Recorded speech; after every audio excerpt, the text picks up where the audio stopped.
What if JFK had never been assassinated? Welcome back to our channel, history enthusiasts. Today we're diving deep into an intriguing hypothetical scenario. What if John F. Kennedy had never been assassinated? This question has sparked countless debates and discussions among historians and scholars over the years. In this video, we'll explore the possibilities, both positive and negative, of a world where JFK survived that fateful day in Dallas. At the beginning of Kennedy's presidency in 1961, the United States was deeply involved in the Cold War with the Soviet Union. The fear of nuclear conflict was a big concern, and Kennedy's leadership played a big role in managing this tension. In his inaugural address, JFK famously said, "Let us never negotiate out of fear, but let us never fear to negotiate."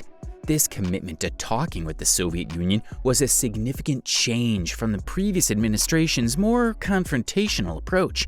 Domestically, the civil rights movement was gaining strength, with African Americans demanding an end to segregation and racial discrimination. Kennedy's administration took some initial steps to address these issues, but his untimely death left much work unfinished. Kennedy was also a strong supporter of the American space program. In 1961, he set the ambitious goal of landing a man on the moon by the end of the decade, which was a huge challenge at the time. His vision for space exploration wasn't just about beating the Soviets in the space race, it represented American innovation and determination.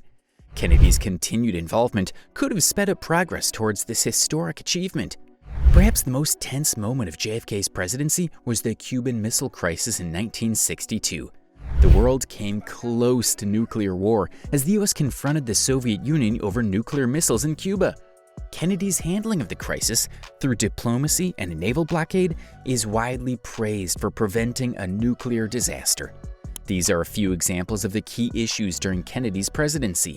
His leadership, charm, and ability to handle these challenges were central to the era's history. JFK's international relations were also important.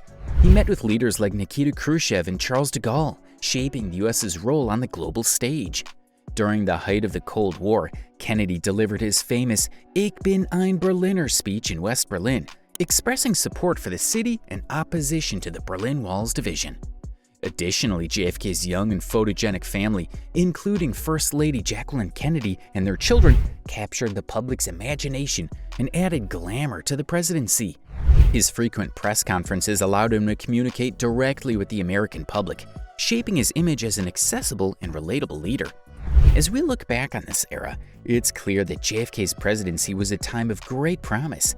His tragic assassination in 1963 not only cut short his life, but also raised many questions about the future of the United States and the world.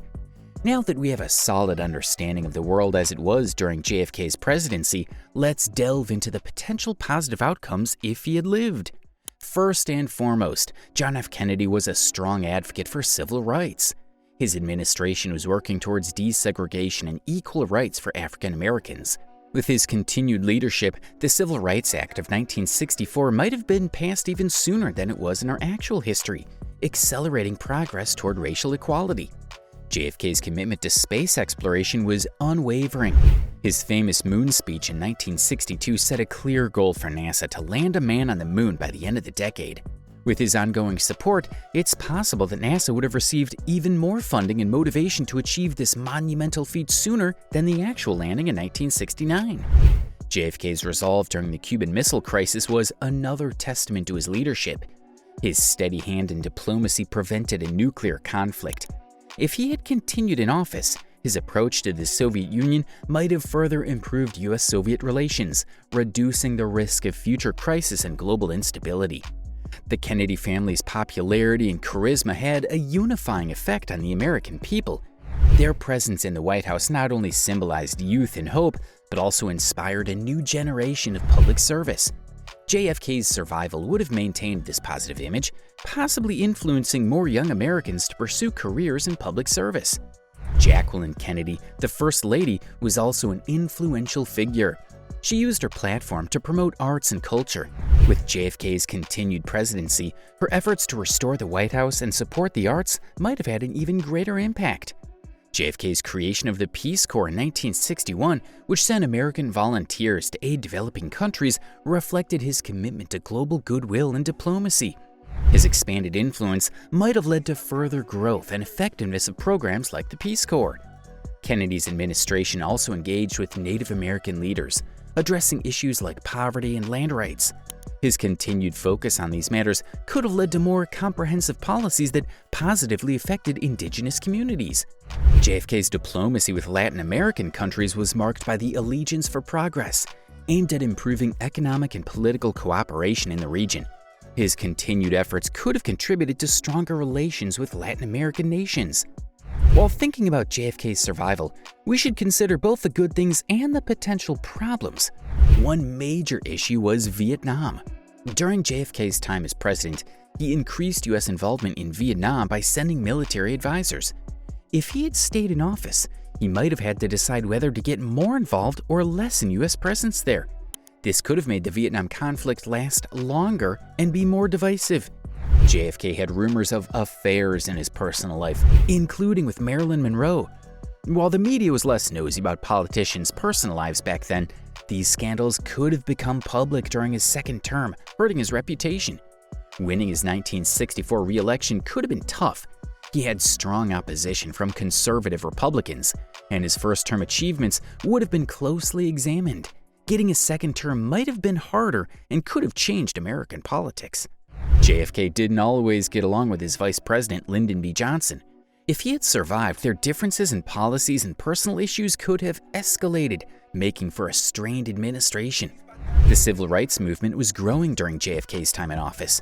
While he supported civil rights, he also had to deal with Southern Democrats who opposed desegregation. Balancing these interests could have become even more challenging. The Cold War was a big part of JFK's presidency. If he had lived, his approach to dealing with communist countries might have caused unforeseen problems. Diplomacy with the Soviet Union could have changed in unexpected ways. JFK also had health problems. He had back issues and Addison's disease during his presidency. These health problems might have made it harder for him to govern effectively in his second term. Now, JFK's survival would not have only affected the United States, but also had a big impact worldwide. Let's look at some international consequences of this alternate history. One of the most crucial global aspects was the Cuban Missile Crisis. JFK's leadership during this scary time helped prevent a nuclear disaster. If he had lived, his approach to Soviet Premier Nikita Khrushchev might have changed, potentially affecting U.S.-Soviet relations and global stability. JFK's dedication to diplomacy and international cooperation might have made the United Nations more effective at keeping peace and resolving conflicts globally. JFK's policies on Cuba were uncertain when he was assassinated. If he had lived, his administration might have tried different approaches with Fidel Castro's regime. This could have led to improved relations between the US and Cuba much earlier than in actual history. Kennedy's government was also involved with emerging African nations. His support for decolonization and talks with African leaders might have strengthened U.S. relations with the continent, impacting African independence movements. In the Middle East, JFK's stance on the Arab-Israeli conflict was changing. His continued involvement could have influenced the region's stability and peace negotiations. Southeast Asia was another area of interest. If JFK had lived, his policies in the region, especially concerning Vietnam and Indonesia, could have changed, affecting U.S. involvement in relations with these nations. JFK's diplomacy with Latin American countries, like the Allegiance for Progress, might have led to more regional cooperation and economic development. This could have had long-term effects on U.S.-Latin American relations. His continued role on the global stage could have altered international affairs in many ways. It's important to understand that history is a complex web of connected events, and even small changes can have big consequences. So, what if JFK had never been assassinated? It's a tantalizing question, and the possibilities are endless. While there were both positive outcomes and challenges associated with JFK's survival, one thing is clear: the world we know today would have been dramatically different.